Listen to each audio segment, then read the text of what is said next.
거듭난 사람이라는 말씀이에요. 이게 제가 일부러 이렇게 만든 건 아니고요. 이 말씀은 이제 우리가 앞으로 할 매일 성경 가운데 본문을 뽑아서 하는데 우연찮게 아침에 11시 우리 드렸던 예배랑 연결되더라고요. 그래서 하나님께서 이런 또 영생에 대해서 우리들에게 또 깊이 묵상하라고 말씀해 주시는 것 같습니다. 아주 이제 저희 아이들에게도 물어보면 어린이 유초동부 애들한테 물어보지만 하늘나라 갈 수 있는 하나님 나라에 들어갈 수 있는 사람은 누구입니까? 물어보잖아요. 그럼 누구입니까? 아시나요? 믿음으로 가는 나라, 하늘나라. 돈으로도 못 가요? 뭐로도 못 가죠? 거듭나면 하늘 갈 수 있는 하늘나라. 흔히 말하는 믿음이 있는 사람이 하늘나라를 갈 수 있다. 하나님 나라에 들어갈 수 있다. 그렇다면 그 믿음이란 무엇일까요? 어떤 믿음이 하나님 앞에 합당한가? 오늘 이 합당한 믿음에 대해서 한번 고민했으면 좋겠어요. 우리가 거듭나면 되는데 이 거듭나면 그 믿음이 무엇인가? 이 질문에 대한 답이 오늘 본문에 나오고 있습니다. 요한복음 2장 23절 말씀에 보면 이래요. 같이 읽겠습니다. 6월절에 예수께서 예루살렘에 계시니 많은 사람이 그의 행하시는 표정을 보고 그의 일을 믿었으나 예루살렘에 이제 명절이에요. 이제 우리도 명절이 오지만 그때 당시 명절이었습니다. 그러면 모든 이스라엘 사람들이 어디로 모이신지 아십니까? 예루살렘. 예루살렘에서 많은 사람들이 누구를 보게 되냐면요. 예수님을 만나게 돼요. 근데 이 예수님을 만났는데 그때 당시 무슨 사건이 있었냐면요. 성전 청결 사건 아세요? 막 성전에서 닭도 팔고 돼지도 팔고 막 그러니까 돼지는 아니죠. 소, 양 파니까 어떻게 해요? 예수님께서 엎어버리셨잖아요. 쉽게 말하면 엎으셔서 기도하는 집을 네가 도적의 소굴로 만드느냐? 이 사건이 이때 있었습니다. 이때 있고 나서 예수님은 누구길래? 왜냐하면 이 사건에 대해서 나중에 나누시겠지만 이미 이 상인들과 종교 지도자들 간에 이 뭔가 거래가 있었어요. 너희서 여기서 파는데 그 일부분의 수익을 우리한테 넘겨라. 근데 이거를 아무도 얘기 못했지만 예수님이라는 사람이 와서 이거를 엎어버리니까 저 사람 누구지? 게다가 예루살렘에 오셨을 때 막 표적을 막 행하시는 거예요. 병자를 살리시고 죽은 자를 살리시고 막 이런 표적을 보니까 사람들이 저 사람 누구인가? 그러니까 사람들이 모이기 시작합니다. 예수님께로 모이기 시작하는 거예요. 그래서 많은 표적을 보고 그 이름을 믿었다 기록되어 있으나 성경은 이어서 24절에 이렇게 말씀하고 계십니다. 24절이요. 같이 읽겠습니다. 예수는 그의 몸을 그들에게 의탁하지 아니하셨으니 이는 친히 모든 사람을 아심이요. 여기서 믿다 사람들이 예수님 믿다와 의탁하다는 같은 단어입니다. 즉 사람들은 예수를 믿었다고 하지만 예수님은 누구를 믿지 못했어요? 사람들을 믿지 않았다는 거예요. 그래서 몸을 맡기지 않으셨다. 왜일까요? 그들은요 예수님을 자신이 필요를 채워주는 분이라고 생각했습니다. 그리고 자신들이 원하는 나라를 만들어갈 수 있는 사람이라고, 자신들이 원하는 나라를 만들어줄 분이라고 생각했다라는 거예요. 즉 예수님을 누구로 보지 않았냐면요, 하나님이 보내신 메시아로 생각하지 않았다라는 겁니다. 자기들의 필요, 자기들의 나라, 로마의 압제에 있는 곳에서 독립시켜줄 사람이다라고만 생각했다라는 겁니다. 자기 삶을 편하게 만들어줄 분으로만 생각했기 때문에 그들을 예수님은 믿지 않았다.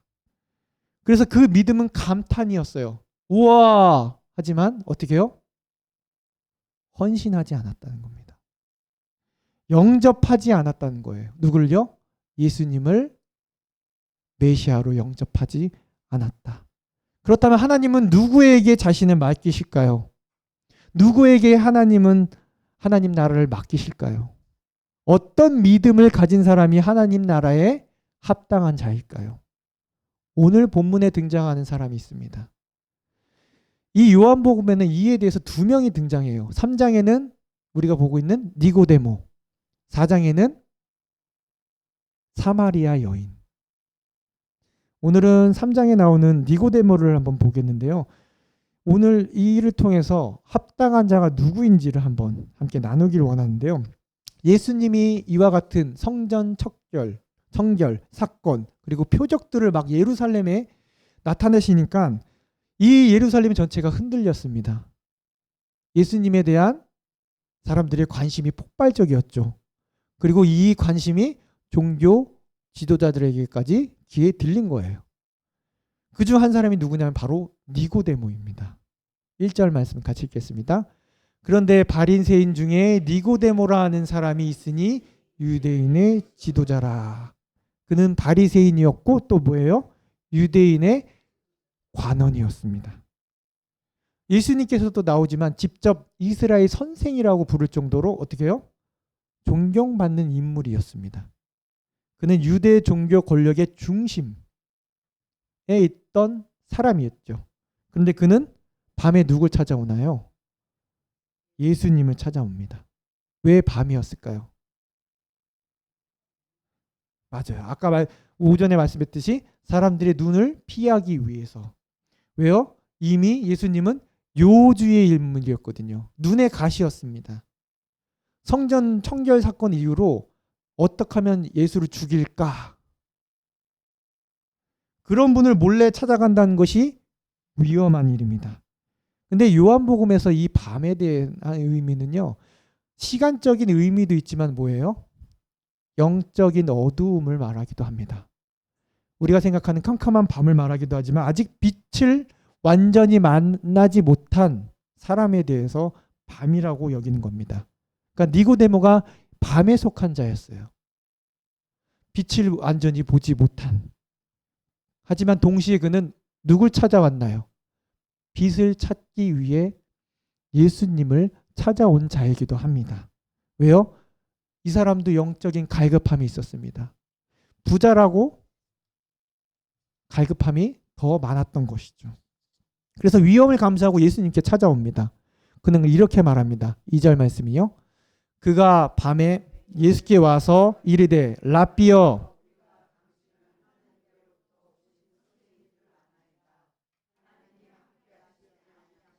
당신이 행하시는 이 표적을 아무도 할 수 없음이니이다.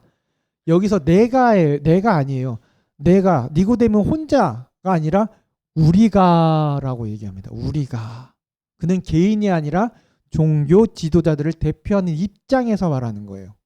아, 우리가 볼 때 우리가 얘기해 보니까 당신은 특별한 사람이에요. 왜요? 하나님께 보내신 선생님입니다. 선지자입니다. 하지만 이 속에는 뭐가 없다고요? 메시아라고 고백하지는 못합니다. 그럼에도 불구하고 그는 진지하게 묻고 있습니다. 당신은 누구십니까? 당신과 하나님 나라는 어떤 관계입니까? 누가 하나님 나라에 들어갈 수 있나요? 이 질문들을 예수님께 하고 싶었던 거예요. 그래서 이 질문을 하려고 누가 하나님 나라에 뭐예요?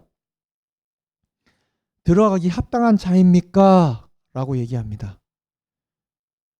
하지만 예수님께서 그 다음의 질문을 기다리지도 않고 그냥 단도직입적으로 이렇게 말씀하시는데요. 3절 말씀입니다. 같이 읽겠습니다. 예수께서 대답하여 이르시되 진실로 진실로 내게 이르노니 사람이 거듭나지 아니하면 하나님 나라를 볼 수 없느니라. 아멘. 진실로 진실로. 여기서 3번 이 본문에서 예수님께서 진실로 진실로라고 얘기했어요. 근데 우리가 잘 알고 있는 이 원어가 뭔지 아세요? 우리가 기도 끝날 때 뭐라고 해야죠? 아멘. 이 진실로가 아멘, 아멘. 이거는 신적 진리를 말씀해 주시는 거예요. 이건 진짜다, 참 진리다. 뭐가 참 진리라고 말씀하신 거예요. 단순히 겉면이 아니라 이건 진짜야. 정말 참 진리야 뭐요? 좋으면 말고 싫으면 말고가 아니라 반드시 그렇다는 것을 강조하고 계세요. 뭐요? 거듭나지 아니하면 하나님 나라에 합당하지 못하다. 진실로 진실로 진짜로 진짜로 참 진리로 너에게 얘기했는데 거듭나지 않으면 하나님 나라에 합당하지 못하다. 이건 그냥 권면이 아닙니다. 그냥 야 거듭나야 돼. 너 꼭 필요해. 이런 옵션이 아니라는 거예요. 여기서 거듭나다는 말은요. 게네테 아노테라는 표현으로 쓰여 있는데 두 가지 의미를 가지고 있습니다. 헬라어로 게네세 아노테.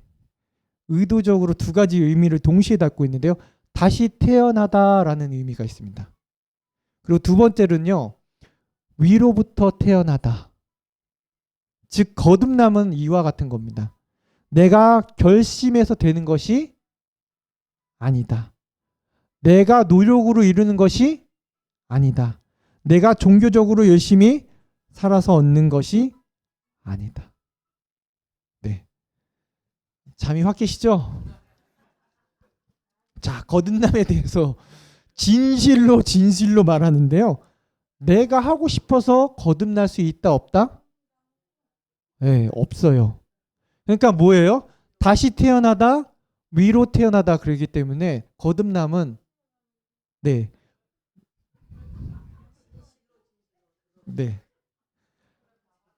거듭남은 위로부터 나오는 거다. 하나님으로부터 주어지는 새 생명이라는 거예요. 네. 내 육적인 힘이 아니라. 그래서 니고데모는 이 말씀을요 육적으로 이해하면서 물어요. 잠깐 기다릴까요? 끝날 때까지.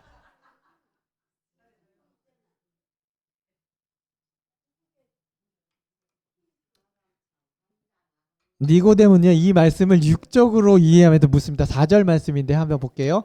니고데모가 이르되 사람이 늙으면 어떻게 날 수 있사옵나이까? 두 번째 모태에 들어갔다가 날 수 있사옵나이까? 그러니까 육적으로 다시 태어나는 것을 물어본 거예요. 다시 태어나다라는 의미를 갖고 있기 때문에 야 그래서 다시 들어가요. 어머니 뱃속으로 다시 어떻게 들어가요? 라고 니고데모가 물어보니까 예수님이 5절 말씀이 이렇게 설명합니다. 같이 읽겠습니까? 같이 읽겠습니다.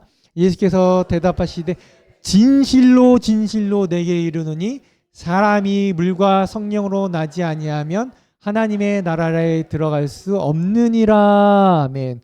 여기서도 진실로 진짜로 참 진리로 말하니까 거듭남이 뭐예요? 물과 성령으로. 여러분 물과 성령으로 태어난다는 의미를 잘 알고 있습니까? 어떤 의미인지 아십니까? 여기서 물과 성령은 두 가지 다른 출생을 말하는 게 아니에요. 물로 한번 태어나고 성령으로 한번 태어나야 된다. 그래서 때로는 이렇게 해서 물 세례를 받아라. 그리고 너 성령 세례도 받아야 돼. 우리가 받는 물 세례 있잖아요. 목사님한테 받는 물 세례. 그리고 성령 세례는 뭐예요? 기도하면서 막 아닙니다. 물을 자연 출생 그리고 성령을 영적 출생의 상징을 생각한다는 것도 아닙니다. 그럼 뭐예요? 물과 성령은 같은 거예요. 하나님의 영이 우리를 새롭게 하시는 하나의 역사를 일컬어줍니다. 이거에 대해서 에스겔서는 분명히 우리들에게 설명해 주고 있거든요. 에스겔서 36장 25절 26절 말씀인데요. 이렇게 말씀하십니다. 같이 읽겠습니다.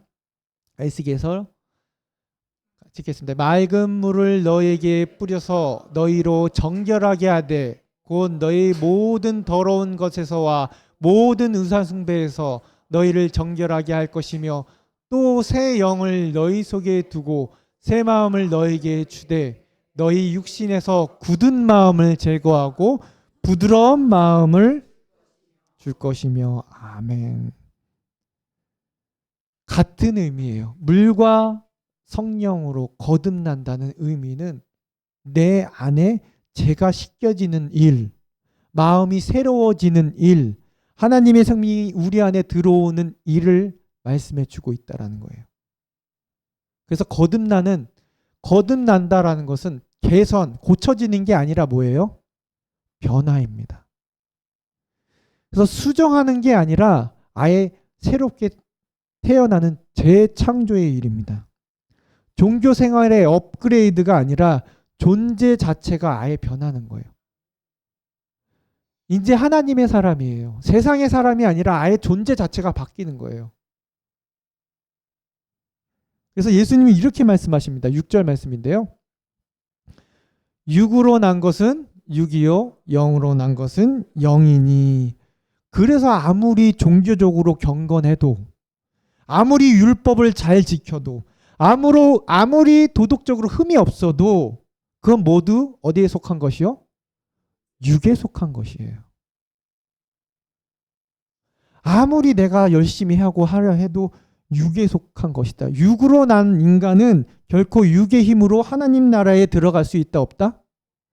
없어요. 근데 자꾸 사람들이 자기 능력으로 자기 힘으로 하나님 나라에 합당하다 얘기하는 거예요. 그래서 예수님은 단호하게 이렇게 말씀하십니다. 7절 말씀이요. 7절이요. 내가 내게 거듭나야 하겠다 하는 말을 놀랍게 여기지 말라. 이 말은 너희는 반드시 어떻게 해야 된다? 거듭나야 된다.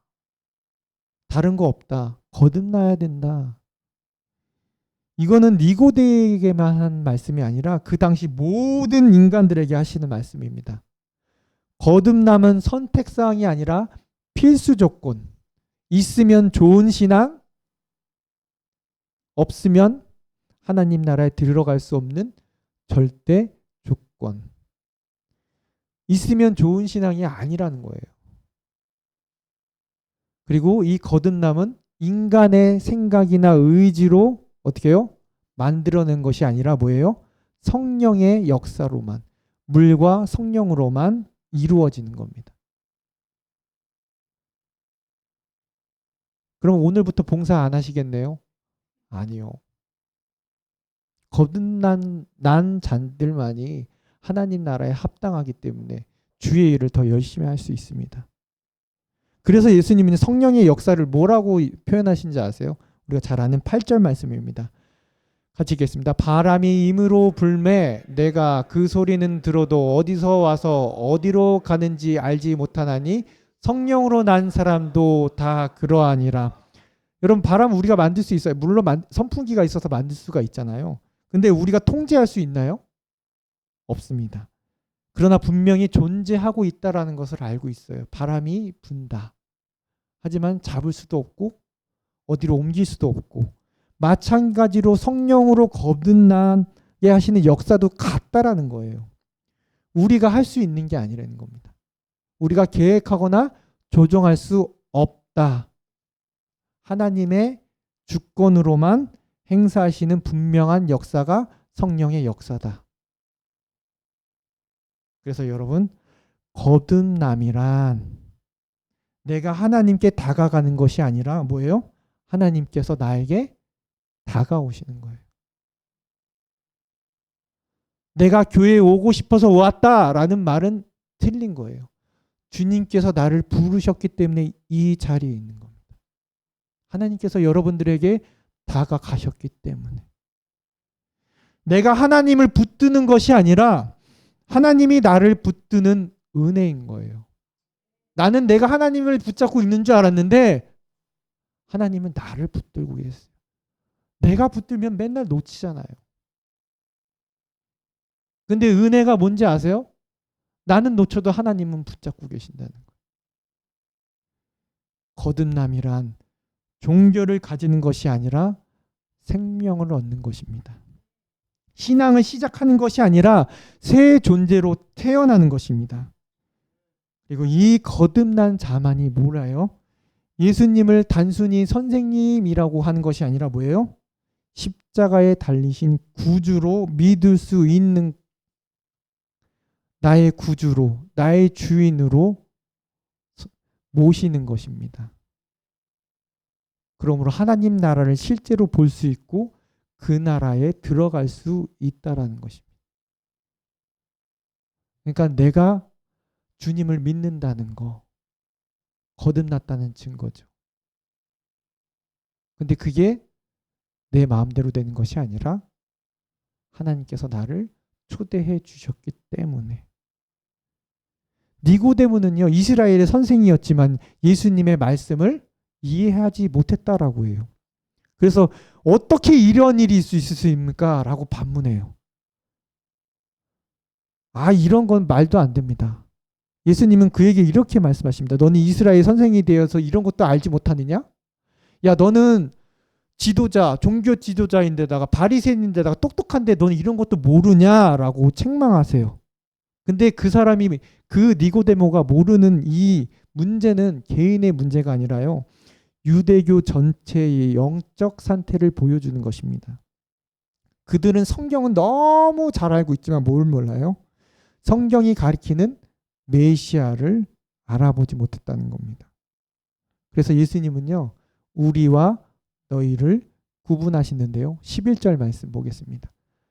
진실로 진실로 내게 이르노니 우리는 아는 것을 말하고 본 것을 증언하노라. 그러나 너희가 우리의 증언을 받지 아니하는도다. 우리는 누굽니까? 하나님께로부터 난 자, 성령으로 거듭난 자를 우리라고 얘기하는 거고요. 너희는 뭡니까? 아직 땅에 속한 자들, 땅의 사고의 생각에 머물러 있는 자들. 그래서 예수님은 이렇게 말씀하십니다. 12절 말씀인데요.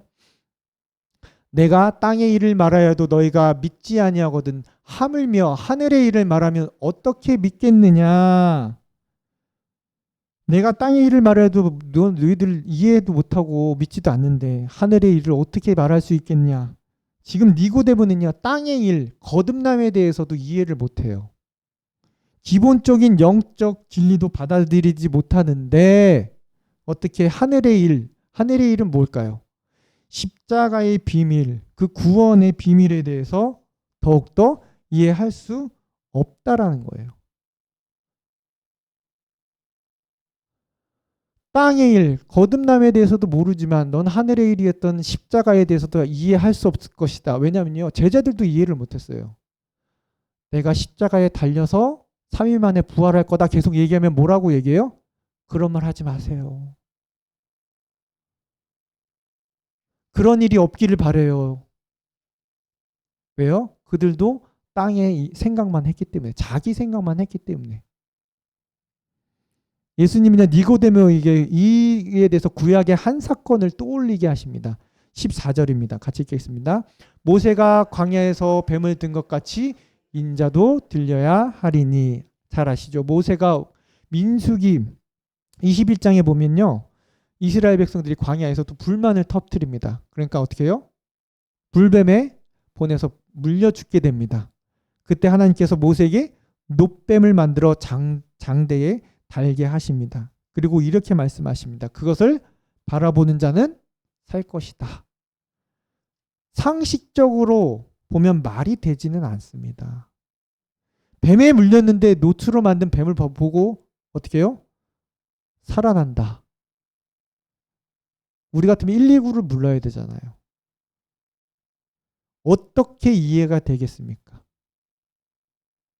그러나 하나님은요, 지혜로운 방법이 아니라 하나님의 방법으로 구원의 길을 여시는 거예요.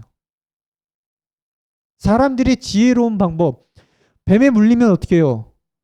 그 부위를 묶고 피를 빼고 독을 다 뺐으면 살아날까 말까는 그 다음이다. 이렇게 얘기하지만 하나님은 그 방법이 아니라 하나님의 방법으로 구원을 여십니다.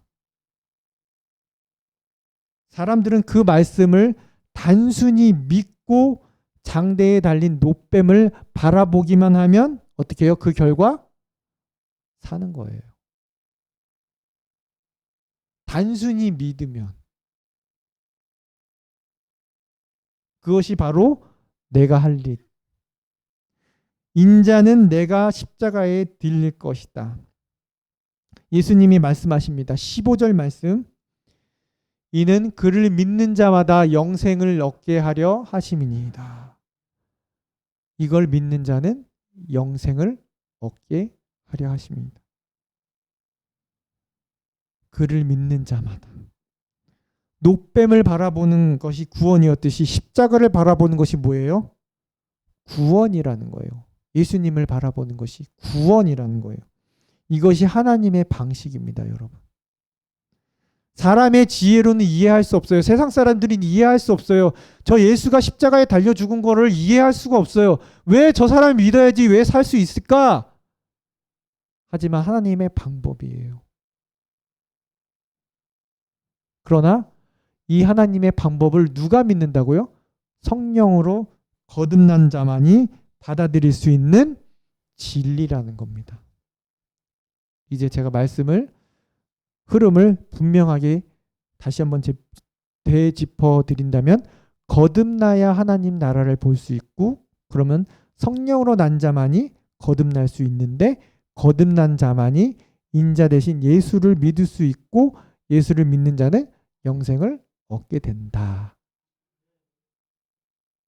이 모든 것은 인간의 노력이나 공로가 아니라 하나님의 은혜와 성령의 역사로 이루어지는 것입니다.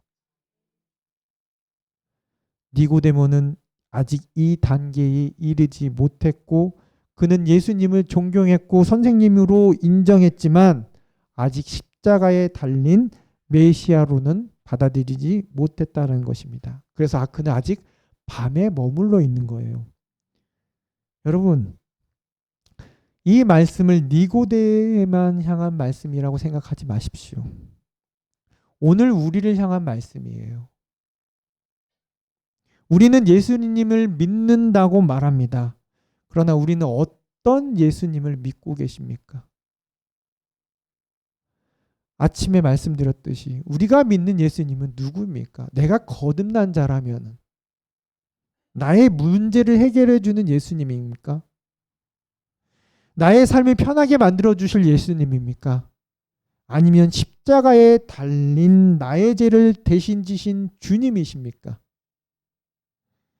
예수를 도우미로 믿는 믿음은요, 예수를 구주와 주님으로 믿는 믿음과는 다르다는 거예요. 예수님은 도움이나 우리의 삶을 컨설턴트로 머물기를 원하지 않으십니다. 말씀드렸듯이 예수님은 우리의 주인이 되시기를 원해요. 그리고 그거는 우리가 아무리 열심히 가진다 할지라도 되는 것이 아니라 성령으로 다시 태어날 때 가능한 것입니다. 여러분, 니고데모는 지금 밤에 찾아왔어요, 예수님을요.